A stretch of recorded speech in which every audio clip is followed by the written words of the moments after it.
Jadi takutnya CPO kayak gitu, kecuali misalnya ada story yang seksi nih, ternyata pemerintah berikut mau bikin hilirisasi, tapi petani itu dikasih pupuk petani atau rakyat plasma dikasih pupuk subsidi yang yieldnya akan kuat, dan kedua mungkin bisa demand dari CPO ini meningkat, misalnya di India.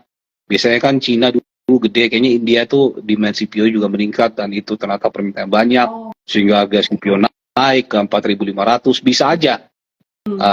Karena kalau kayak biodiesel kan harganya murah, kalau nggak salah itu kayak 20-30% lebih rendah dibandingkan kita ekspor sawit keluar, sedangkan ekspor sawit keluar juga itu banyak tax bracketnya.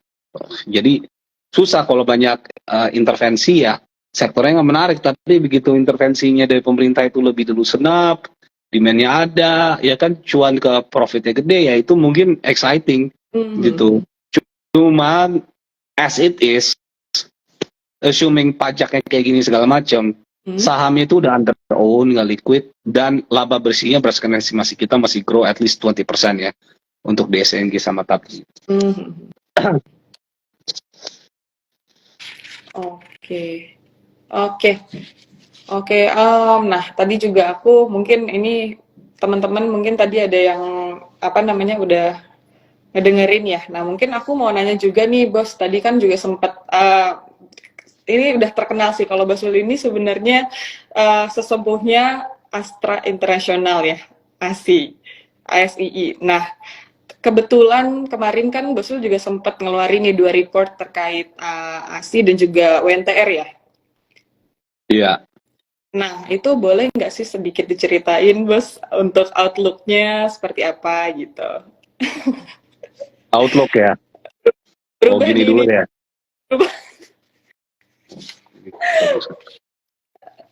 Nah, ini bagus nih kayaknya yang ini. Ini lebih lucu ya. Iya. Ya kalau Astra sih memang ini tricky ya. Jadi penjualan mobil selama 5-6 bulan ini relatively relatively slow ya. Tahun depan juga laba bersihnya flat. Ini alasannya karena kan perlu diketahui mungkin 20-30% dari laba bersih Astra itu ada United Tractors. United Tractors itu udah ngasih operational guidance buat tahun depan, heavy equipment-nya kalau nggak salah turun sekitar 20-30%. Overburden-nya naik, tapi mining tarifnya nggak tahu bisa stay atau turun. So earnings growth-nya tahun depan itu mungkin bisa turun 20%, itu dampaknya ke Astra lumayan cukup besar. Automotive sales itu ya kalau ekonomi kita nggak terlalu kencang ya, apalagi kan kita lihat ekonomi kita lumayan cukup K-shaped ya, yang rakyat paling bawah ya lagi susah, yang atas juga ya mungkin gapnya jauh lah intinya. Selama K-shape gini kan ya kan waktu pandemi ke endemi ya orang pada beli mobil gitu, kalap revenge shopping ya, bukan cuma mall doang, mobil juga, apalagi kan mobil tahun 2021-2022 teknologinya pada keren-keren kan, ada adaptive cruise control, safety system segala macam. Jadi yang punya duit gitu ya udah banyak nabung nih jajan. Tapi kan ya orang yang punya duit itu aja. Ujung-ujungnya kan harus masyarakat yang middle gitu yang beli LCGC, beli mobil operasional. Tapi juga sekarang masalahnya mobil udah selama 2,5 tahun ini naik sekitar 25% gitu. Ya udah kemahalan. Kalau Avanza dulu 190 juta, sekarang Avanza Veloz berapa, 300 juta, 310. Emang gajinya naik segitu. Ya kan? Ya kalau gajinya naik segitu ya oke ya, mungkin yang di atas yang cuan kripto, cuan saham gitu ya bisa. Tapi kalau yang masyarakat normal kan ya sulit gitu kan. Dan ini juga memang inflasinya di upper middle ke high class ini memang terasa gitu ya kan. Nah, tapi kan kalau naik terus harga ya ada batasnya juga gitu ya kan. Dan kita lihat juga kayak consumer gitu, rokok, kayak saham kayak Mayora, kayak CBP itu sejak COVID gini pada naikin harga, volumenya sih jelek. Mungkin volume consumer revenue ya flat, berapa sih 1-2% grow, tapi profitnya bagus ya naikin ASP. Ya mungkin companies lebih mikir ya volume nggak usah gede, tapi kalau profit gue cuan ya kenapa enggak gitu. Nah ini kan semuanya tapi enggak menggambarkan kegairahan ekonomi juga kan. We need volume, and volume itu kan is a indicator of memang daya beli itu oke gitu. Ya M1 money, M1 supply, M2 supply itu juga lagi kurang, dan lagi election period juga orang beli mobil kan nahan dulu ya. Iya. Dan kedua juga walaupun dibilang suku bunga turun atau apa, tapi ada juga yang mikir wah nanti Indonesia bisa inflasi nih, karena kan datanya ya sekarang inflasi berapa sih, 2-3% gitu ya. Tapi kan kenyataan lapangan tinggi kan, maksudnya apalagi yang kita tinggal di Jakarta ini yang gue bilang nih, barat kita tuh korban supply chain lah, ya kan? Iya. Ya kan, karena untuk makan buah, untuk mobil atau apa itu kan semuanya ngambilnya itu kan nggak di Jakarta gitu. Oh iya. Kan nggak ada sawah di Jakarta kan. Berarti kan untuk nyampe barangnya atau diolah sampai nyampe di Jakarta itu kan harus ada logistik segala macam. Nah kalau Iya. dari hulunya itu meningkat, otomatis kan itu ada pressure ke kota besar ya. Jadi melihat untuk kayak gitu, balik lagi ke otomotif untuk tahun ini kan mungkin estimasi kita harga penjual mobil 1.020.000 unit untuk naik Iya. 10% gitu tahun depan, kok rasanya berat ya gitu. Belum beras. Apalagi harga mobilnya udah naik 25%. Iya. Sedangkan iya, jadi kayaknya, dan orang kan udah, ya orang yang berduit udah pada beli mobil tuh 2001, 2002 sampai 2003. Ya masa siap sekali setahun 2 tahun pada beli mobil lagi gitu kan. Ya berat gitu lihatnya. Apalagi ya misalnya Ioniq 5 laku. Ya Ioniq 5 laku itu kan sebenarnya bukan karena banyak orang kaya juga, karena mungkin juga orang yang tadinya beli BMW seri 1, beli seri 3, mending beli Ioniq 5 aja, disubsidi, harganya oke, perawatannya murah. Yang tadi mungkin beli CR-V hybrid, mau pengen beli CR-V hybrid, harganya 800 juta. Sedangkan kan misalnya kayak Ioniq di luar negeri, Ioniq lebih mahal daripada CR-V. Di Indonesia aja yang harganya lumayan cukup gila murahnya ya. Iya. Relatif keluar ya. Jadi kan yang orang-orang yang berduit ini kan pasti sangat kritis ya ngelihat value for money. Ya udah, nikah aja. Jadi sebenarnya itu bukan kayak wah ekonomi Indonesia lagi kuat, nggak juga gitu. Jadi indikator ekonomi bukan hanya mobil lah, mau motor juga, mau di consumer itu sangat tricky untuk sekarang ini ya untuk ngebacanya.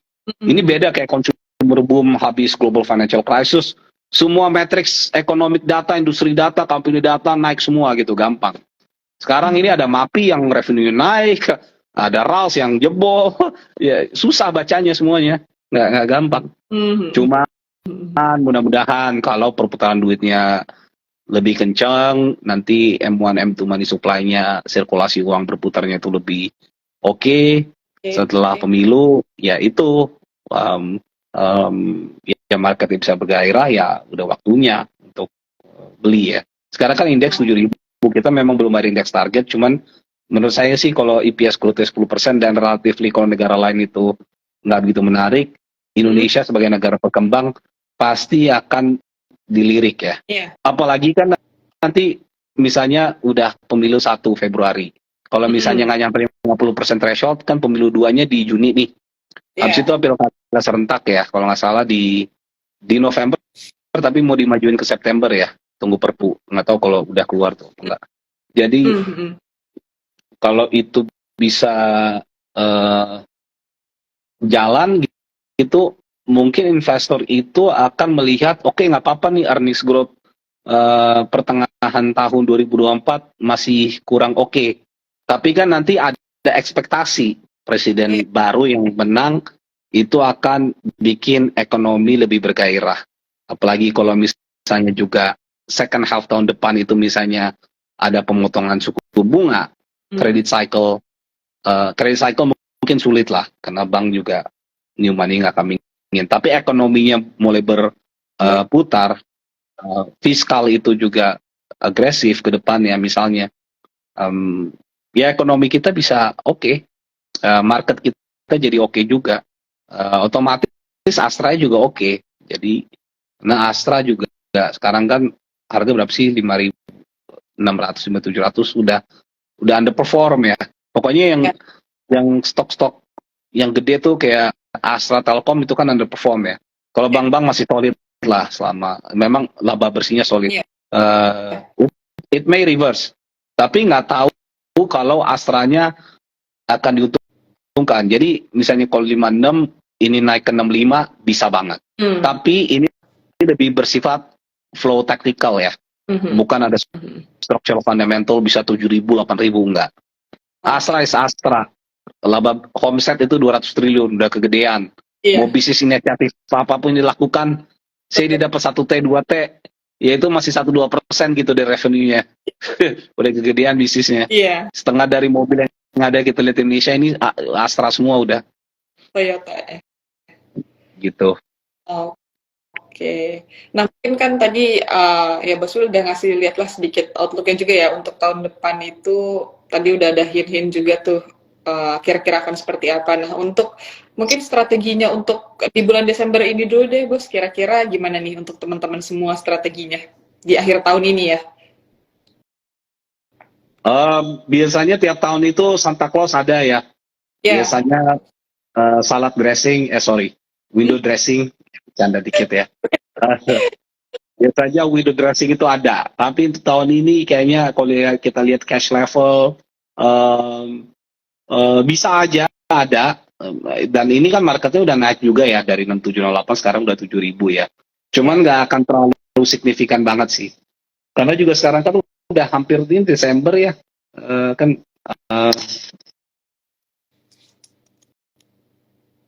Desember ya. Yeah. Halo.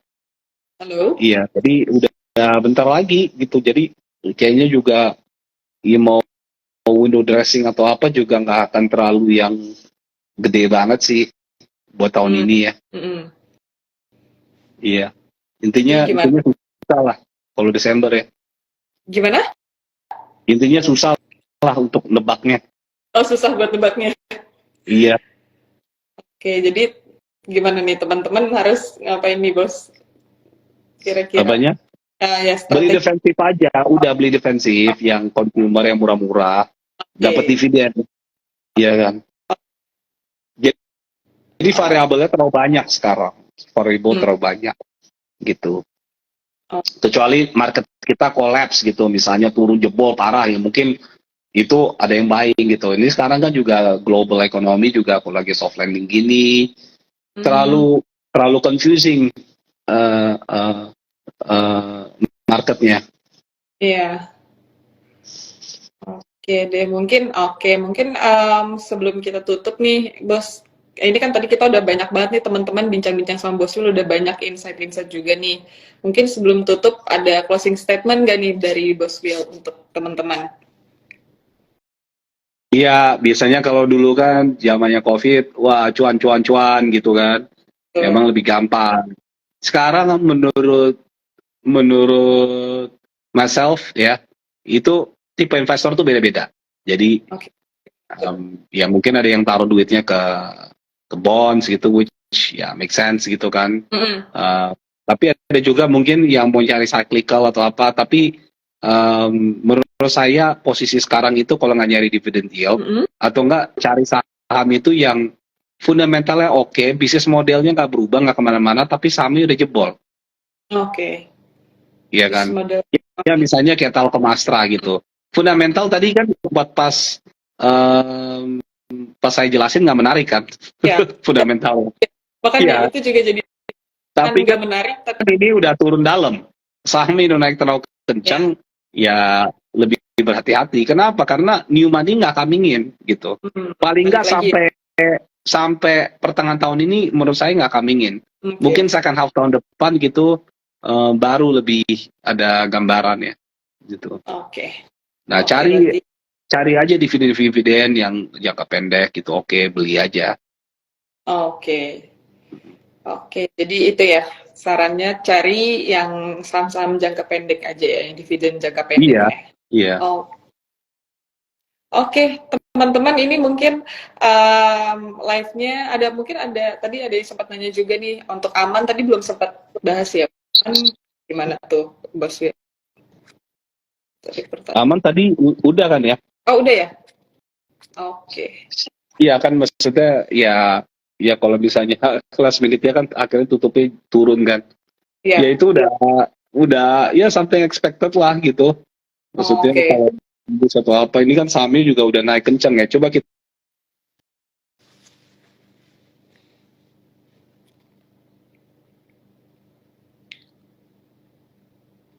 Kayaknya sinyalnya guys agak ini ya. halo dengar ya? Iya, tadi sempat ini lagi Iya, maksudnya sempat aman kita logikanya aja gini kan. Oh, kan company masuk MSCI kalau free float-nya itu minimal 1.1 billion dollar, so 16-17 triliun gitu ya. Iya. Ya. Ini free float-nya udah di atas 50 triliun, sekarang 90 triliun. Ya kan? Itu tuh barangnya udah sangat nyebar kemana-mana. Baik itu asing, baik itu lokal. Kalau kita cek itu aja, coba you cek ke RTI selama 3 bulan ini, foreign-nya yang beli siapa aja. Oke. Cek aja, gitu. Berarti itu kan semuanya udah di priced in. Smart money foreign-nya udah masuk. Kalau smart money foreign-nya udah masuk, ya kan, begitu announcement, ya logika kita itu udah ada sebagian di price in apa enggak? Ya, gitu. Iya. Oke, kalau gitu mungkin Jadi kalau udah misalnya ada MSCI masuk, announcement, ada balancing, money inflow iya, tapi outflow-nya juga emang bisa dikontrol, outflow-nya kan enggak kan? Iya. Gitu, jadi.